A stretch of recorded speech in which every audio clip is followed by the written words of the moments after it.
তারেক রহমানের এই family card নিয়ে আমিও কথা বলেছিলাম যে আসলে সত্যি এই ফ্যামিলি কার্ড সাধারণ মানুষ পাবে কিনা, ফ্যামিলি কার্ড দিবে কিনা।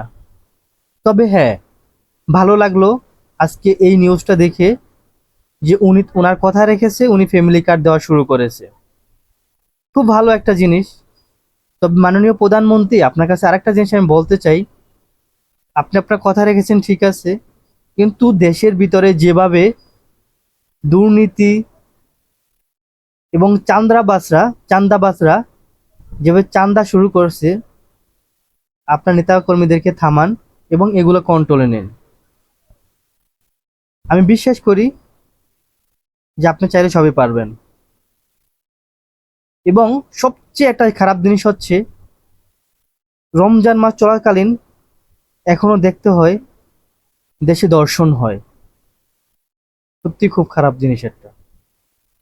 আমি এটাও বিশ্বাস করি প্রশাসন চাইলে সবকিছুই সম্ভব, এগুলো নিয়ন্ত্রণ করা সম্ভব। ধন্যবাদ।